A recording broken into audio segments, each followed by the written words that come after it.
Perhatikan baik-baik pesawat yang Anda lihat di layar.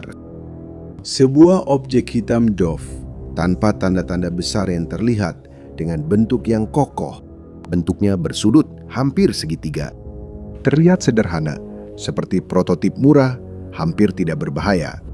Tapi yang sedang Anda lihat adalah salah satu senjata paling menghancurkan yang dibuat dalam perang ini.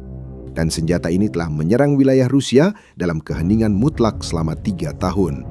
Sekarang lihatlah pria yang satu ini. Namanya Sergei Shoigu. Saat ini dia adalah sekretaris Dewan Keamanan Rusia, salah satu jabatan tertinggi di pemerintahan Rusia. Tapi yang penting untuk kamu ketahui tentang dia adalah siapa dia sebelumnya. Hingga 2 tahun yang lalu, Sergei Shoigu menjabat sebagai Menteri Pertahanan Rusia selama 12 tahun berturut-turut. Dialah yang mengawasi invasi ke Ukraina pada tahun 2001. Dan dialah yang memberi izin pengeboman sistematis terhadap pembangkit listrik Ukraina setiap musim dingin selama perang. Orang yang sama ini sekarang memiliki surat perintah penangkapan yang dikeluarkan oleh Mahkamah Pidana Internasional atas kejahatan perang. Dan orang inilah yang saat ini secara terbuka mengatakan sesuatu yang 5 tahun lalu tidak terpikirkan. Está acusando países NATO, khususnya Finlandia, Estonia, Latvia, dan Lituania, dianggap sebagai kaki tangan terbuka dalam agresi terhadap Rusia.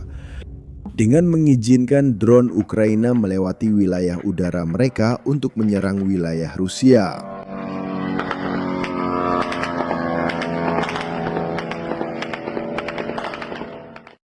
Dia baru saja mengatakan itu. Dan dia mengatakan itu karena dia tidak bisa lagi menjelaskan dengan cara lain apa yang sedang terjadi di dalam Rusia. Kilang minyak terbakar pada jarak 1.500 km dari perbatasan. Ekspor minyak turun 43% hanya dalam 1 minggu. $1 miliar pendapatan hilang dalam 7 hari. Dan pertahanan udara Rusia, salah satu yang termahal dan paling kompleks di dunia, ternyata tidak mampu menghentikan apa yang datang dari langit. Tapi Shoigu salah. Bukan NATO yang melakukan ini. Dan kenyataannya, ketika kamu mengetahuinya, akan jauh lebih tidak nyaman bagi Kremlin. do que qualquer teoria. Karena yang sedang menghancurkan Rusia dari dalam sepenuhnya dibangun di wilayah Ukraina secara diam-diam, sementara dunia melihat ke arah lain. Minggu ini, Ukraina melakukan sesuatu yang aneh. Mereka mengundang para diplomat asing ke sebuah ruangan yang tak mencolok di ibu kotanya dan memperlihatkan sebuah senjata yang tidak diketahui siapapun sebelumnya. Mereka meletakkan sebuah papan kecil di sampingnya, membuka penutupnya, dan baru setelah 3 tahun mengakui bahwa senjata itu sudah menyerang Rusia sejak 2023. 3 tahun dalam pertempuran, 3 tahun dalam keheningan mutlak, 3 tahun dalam keheningan, ratusan misi, mungkin ribuan, tanpa satu pun negara di dunia, bahkan targetnya sendiri, tahu sebenarnya itu apa. Hari ini kamu akan mengerti senjata apa ini, kenapa Ukraina menyembunyikannya selama ini, dan kenapa mereka mengungkapkannya sekarang. Mungkin ini adalah langkah strategis paling terukur yang pernah dilakukan Ukraina dalam perang ini. Mari kita kembali ke ruangan tempat semuanya terungkap. Pada tanggal 14 April 2026, di sebuah ruangan di dalam Kementerian Luar Negeri Ukraina, para diplomat dari puluhan negara diundang untuk berjalan di antara senjata-senjata buatan industri pertahanan Ukraina. Ada rudal jarak jauh, ada drone laut, ada sistem untuk mencegat Shahed, drone Iran yang paling sering digunakan Rusia. Bahkan ada juga peralatan perang elektronik. Dan di tengah koridor senjata itu, di atas sebuah dudukan sederhana, ada pesawat yang kamu lihat di awal video dengan sebuah plakat kecil di sampingnya. Namanya adalah Sisen dalam bahasa Ukraina. Itu berarti Januari. Spesifikasi yang tertera di plakat kecil di sampingnya membuat para diplomat terdiam. Jangkauan 1.400 km, akurasi 20 meter dari sasaran, hulu ledak modular 40 kg, artinya bisa diganti sesuai misi. Lihat, kecepatan 200 km per jam, ketinggian terbang 1.500 meter, waktu persiapan peluncuran kurang dari 15 menit. Dan mungkin data yang paling penting dari semuanya, drone ini dirancang untuk beroperasi di lingkungan perang elektronik aktif, yang berarti drone ini tetap terbang dan mengenai target bahkan ketika musuh mencoba mengacaukan sinyal navigasi. Dan agar Anda punya gambaran tentang seberapa jauh jaraknya, 1.400 km itu lebih jauh daripada perjalanan mobil seharian penuh di jalan raya. Bayangkan sebuah senjata berangkat dari sebuah kota, melakukan perjalanan selama berjam-jam di atas wilayah musuh dan mengenai target seukuran rumah kecil di negara lain. Dan melakukan itu dari sebuah mobil pickup dengan persiapan kurang dari 15 menit, serta mampu bertahan dari upaya untuk mengacaukan sinyalnya. Itulah Sisien dan itu baru permulaan ceritanya. Ada satu hal lagi, di semua pelat di samping senjata tertulis nama perusahaan pembuatnya. Hanya di satu pelat saja yang tidak ada tepatnya, yang milik Sisien. 3 tahun setelah senjata itu digunakan dalam pertempuran, Ukraina masih belum mengungkapkan perusahaan mana yang membuatnya, berapa harga per unitnya, atau berapa banyak yang sudah diproduksi. Sikap diam ini disengaja. Ini adalah perlindungan terhadap sanksi yang bisa mempengaruhi rantai pemasok. Dan ini juga perlindungan terhadap musuh itu sendiri, yang tahu bahwa jika mereka menemukan pabriknya, mereka bisa mencoba menghancurkannya dengan rudal. Tapi spesifikasi teknis hanyalah setengah dari ceritanya. Setengah lainnya ada pada namanya. Karena namanya sendiri hampir seperti deklarasi perang. Januari di Ukraina bukan sekedar sebuah bulan. Sejak awal invasi, Januari menjadi bulan di mana Rusia paling meningkatkan serangan bomnya. Dan itu bukan serangan bom terhadap tentara. Itu adalah serangan bom terhadap pembangkit listrik, stasiun pemanas, jaringan listrik, rumah sakit. Tujuannya sederhana dan brutal, memutus pasokan panas di tengah musim dingin dan membuat warga sipil mati kedinginan di dalam rumah mereka sendiri. Perempuan, lansia, anak-anak, ini adalah strategi yang disengaja untuk membunuh melalui hipotermia. Januari di Ukraina adalah bulan penuh penderitaan. Oleh karena itu, ketika para insinyur Ukraina selesai mengembangkan senjata yang mampu terbang sejauh 1.400 km ke dalam wilayah Rusia, mereka tidak memilih nama sembarangan. Mereka menamainya Januari. Itu bukan kebetulan, itu soal bahasa. Itu adalah sebuah pesan budaya, terukir dari kode identifikasi senjata. Setiap kali sebuah Sisien keluar dari peluncur Ukraina dan memasuki wilayah udara Rusia, ia membawa, lewat namanya sendiri, makna balas dendam atas nama warga sipil yang dibunuh Rusia karena kedinginan. Sekarang setelah Anda memahami namanya, muncul pertanyaan yang paling mengganggu. Apa sebenarnya yang telah dilakukan senjata ini selama 3 tahun bersembunyi? Jawabannya, ya, senjata itu mulai muncul dalam beberapa minggu terakhir. Hanya pada bulan Maret 2026, Ukraina meluncurkan lebih dari 7.000 drone jarak jauh ke wilayah Rusia. Beberapa di antaranya menempuh jarak lebih dari 1.500 km di dalam Rusia sebelum mencapai targetnya. Dan disinilah cerita mulai menjadi tidak masuk akal. Untuk pertama kalinya selama perang ini, Ukraina meluncurkan lebih banyak drone jarak jauh ke Rusia daripada Rusia meluncurkan ke Ukraina. Coba pikirkan itu. Negara yang diserang, dibombardir setiap hari dengan kota-kota yang hancur dan jutaan pengungsi, justru meluncurkan lebih banyak bahan peledak ke jarak yang lebih jauh dibandingkan kekuatan militer terbesar ketiga di dunia. Ini bukan hanya soal senjata, ini adalah tentang pembalikan sejarah. Dan kerusakannya terlihat pada angka-angka ekonomi. Kilang-kilang minyak terkena serangan di Kstov, di Saratov, di Ust-Luga, di Primorsk, di Novorossiysk. Titik-titik kritis dari sistem ekspor minyak Rusia. Kapasitas penyulingan Rusia turun 17%, setara dengan lebih dari 1 juta barel per hari yang tidak lagi diproses. Ekspor minyak yang merupakan penggerak utama ekonomi perang Rusia turun 43% hanya dalam 1 minggu. Kerugian pendapatan dalam 7 hari melebihi 1 miliar dolar. Dan pada pertengahan Maret, terjadi sesuatu yang bagi Kremlin hampir seperti penyerahan diri secara publik. Sergei Shoigu sendiri, orang yang sama yang menandatangani perintah invasi ke Ukraina pada tahun 2022, orang yang sama yang mengizinkan kampanye pengeboman musim dingin yang namanya diabadikan pada drone itu. Sichin mengakui dengan suara lantang sebuah kalimat yang sebelumnya tak terpikirkan. Dia mengatakan bahwa tidak ada satupun wilayah di Rusia yang kebal terhadap serangan Ukraina. Perhatikan ironi ini. Pria yang melakukan pengeboman di bulan Januari itu mengakui bahwa dia tidak lagi bisa menghentikan senjata yang disebut Januari. Tapi pengakuannya tidak berhenti di situ. Setengah dari sistem pansir milik Rusia, yaitu meriam pertahanan udara yang masing-masing harganya lebih dari 15 juta dolar, sudah dihancurkan oleh operasi-operasi Ukraina. Rusia secara harfiah mulai kehabisan alat untuk mempertahankan wilayahnya sendiri. Dan seorang jenderal Rusia yang sudah pensiun, sekarang menjadi anggota parlemen bernama Andrei Guruliov, merangkum situasinya dalam satu kalimat yang pasti lebih disukai Kremlin untuk tidak diucapkan.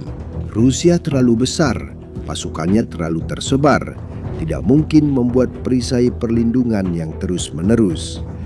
Dengan kata lain, yang dikatakan adalah negara ini terlalu besar untuk bisa dipertahankan.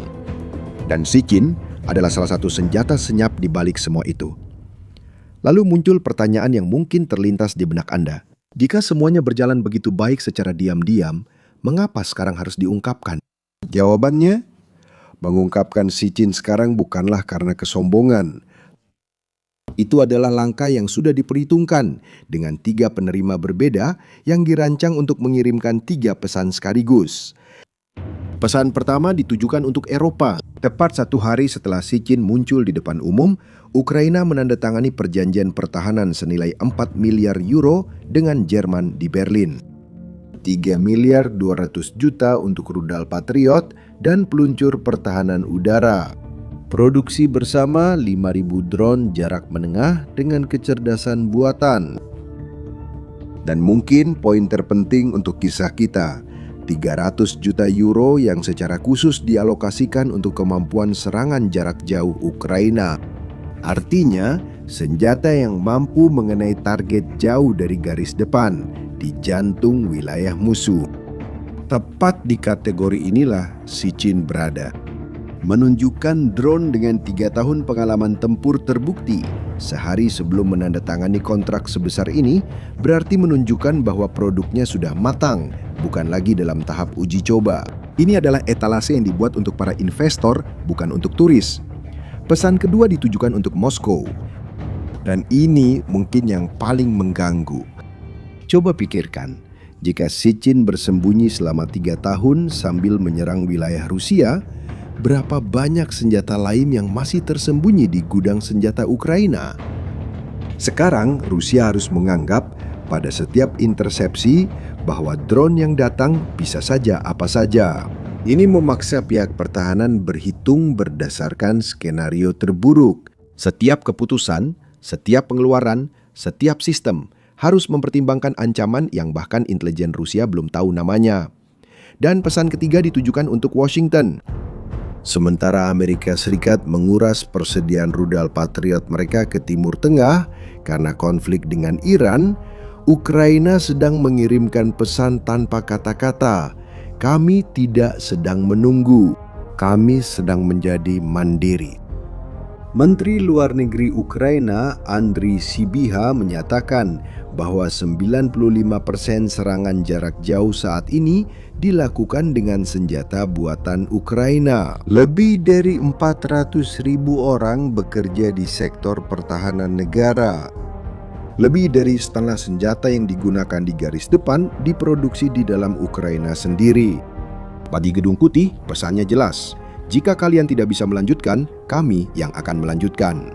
3 pesan, 3 penerima, 1 pameran saja. Dan masing-masing pesan itu sudah cukup berarti. Jutaan dolar dalam nilai geopolitik. Jarang sekali dalam sejarah sebuah negara kecil melakukan begitu banyak dengan begitu sedikit. Sekarang kita sampai pada titik yang mungkin paling penting dari seluruh cerita ini. Karena Sisen, seimpresif apapun, sama sekali bukan senjata paling kuat di gudang senjata Ukraina. Itu hanyalah satu bagian, satu roda gigi dalam ekosistem yang masih coba dipahami oleh dunia. Ada misalnya sebuah senjata bernama Flamingo. Itu adalah rudal jarak jauh buatan Ukraina yang diluncurkan dari darat dengan jangkauan 3.000 km. Jangkauannya 2 kali lipat dari Sisen dan hulu ledaknya lebih dari 1.000 kg. Artinya, membawa bahan peledak 25 kali lebih banyak daripada yang dibawa Sisen. Ada juga Liuti, sebuah drone yang menabrakkan diri ke sasaran dengan jangkauan 2.000 km yang sudah pernah digunakan untuk menyerang kota-kota Rusia sejauh Kazan dan Samara. Ada FP1 yang diproduksi dengan 90% komponen buatan dalam negeri Ukraina. Artinya, hampir semuanya tidak bergantung pada impor. Ada Morok, Bars, Obri, Huta, dan Neptun. Satu keluarga senjata lengkap, masing-masing dengan karakteristik yang berbeda. Masing-masing mengisi bagian tertentu dari peta ancaman. Dan semua ini dibangun dalam 3 tahun di sebuah negara yang kotanya dibombardir setiap hari dengan pembangkit listrik yang dihancurkan. Dengan jutaan orang menjadi pengungsi, dengan ekonomi yang hancur, dengan tentara-tentara yang gugur di garis depan. Dalam 3 tahun, sebuah negara yang sedang berperang total berhasil mengindustrialisasi salah satu persenjataan serangan jarak jauh paling beragam di dunia. Dan Sisen hanyalah salah satu bagian tersembunyi dari semua itu. Dan ada ironi yang sangat kejam dalam semua ini. Pada awal invasi pada tahun 2022, intelijen Rusia memperkirakan bahwa Ukraina akan jatuh dalam 3 hari. Sebaliknya, Neo-Kremlin justru memberikan kepada Ukraina apa yang mereka butuhkan untuk membangun semua ini. Waktu, motivasi, akses ke teknologi barat, dan alasan eksistensial untuk tidak pernah lagi bergantung pada siapapun. Sementara itu di gudang-gudang industri yang tersebar di seluruh Ukraina, di alamat-alamat yang tidak boleh diketahui siapapun, para insinyur dengan nama-nama yang tidak akan pernah didengar siapapun. Mereka merancang Sisen dalam diam, menggambar hulu ledak modular, mesin piston, sistem navigasi yang tahan terhadap perang elektronik, sementara negara mereka sendiri dibombardir pada malam hari. Putin tidak kalah perang karena kekurangan tentara. Dia kehilangan keunggulan strategis karena salah perhitungan tentang berapa lama suatu bangsa bisa bertahan berperang. Dan inilah yang membawa kita pada kesimpulan yang mungkin belum Anda sadari. Tarik napas dalam-dalam, karena apa yang akan datang sekarang akan mengubah cara kita memahami seluruh perang ini. 3 tahun yang lalu, jika seseorang mengatakan kepada seorang jenderal Amerika, Rusia, Prancis, atau Tiongkok bahwa itu mungkin sebuah negara menengah di bawah serangan bom terus-menerus tanpa infrastruktur negara adidaya, diam-diam membangun program serangan jarak jauh yang lengkap dengan berbagai senjata beroperasi selama bertahun-tahun tanpa diketahui musuh. Jenderal itu pasti akan tertawa. Dia akan mengatakan bahwa itu mustahil, bahwa itu membutuhkan puluhan tahun, anggaran besar, laboratorium yang terlindungi, rantai logistik yang rumit, bahwa itu adalah urusan Amerika Serikat, Rusia, Tiongkok, bukan negara yang diinvasi. Ukraina baru saja membuktikan bahwa mereka semua salah, dan ini mengubah pedoman perang untuk dekade berikutnya. Karena jika Ukraina bisa melakukan itu, negara menengah manapun dengan doktrin yang tepat, kemauan politik, rekayasa lokal, dan dukungan, sekarang secara teori bisa melakukan hal yang sama. Dan di sini, ceritanya kembali ke titik awal, sesuatu yang bahkan penulis skenario terbaik pun tidak bisa tulis. Karena ada simetri tragis dalam kenyataan bahwa justru Sergei Shoigu yang hari ini membuat pernyataan-pernyataan ini di depan umum. Pria yang selama 12 tahun memimpin tentara Rusia, pria yang pada tahun 2022 berjanji akan merebut ibu kota Ukraina dalam 3 hari, pria yang memerintahkan setiap kampanye musim dingin terhadap pembangkit listrik Ukraina, dialah hari ini dengan nada hampir seperti curhat menuduh 4 negara NATO sebagai kaki tangan agresi terhadap Rusia. Arsitek invasi itu kini menjadi juru bicara ketidakberdayaan, Pria yang menyebabkan musim dingin kini menjadi pria yang mengeluh tentang senjata bernama Januari. Mungkin tidak ada gambaran yang lebih jelas tentang bagaimana seluruh perang ini telah berubah selain ini. Bagi Rusia, konsekuensinya sangat brutal. Selama 70 tahun sejak awal Perang Dingin, ada sesuatu yang disebut monopoli ketakutan. Ancaman strategis datang dari Moskow ke negara-negara lain. Orang Rusia lah yang mengancam tetangga mereka, bukan sebaliknya. Sekarang, untuk pertama kalinya dalam beberapa generasi, ancaman strategis datang dari tetangga yang lebih kecil dan lebih miskin. Datang sebagai kilang minyak yang terbakar, datang sebagai penurunan ekspor, datang dalam bentuk kawanan, datang dalam bentuk senjata dengan nama bulan musim dingin. Datang setiap hari. Dan datang dalam keheningan.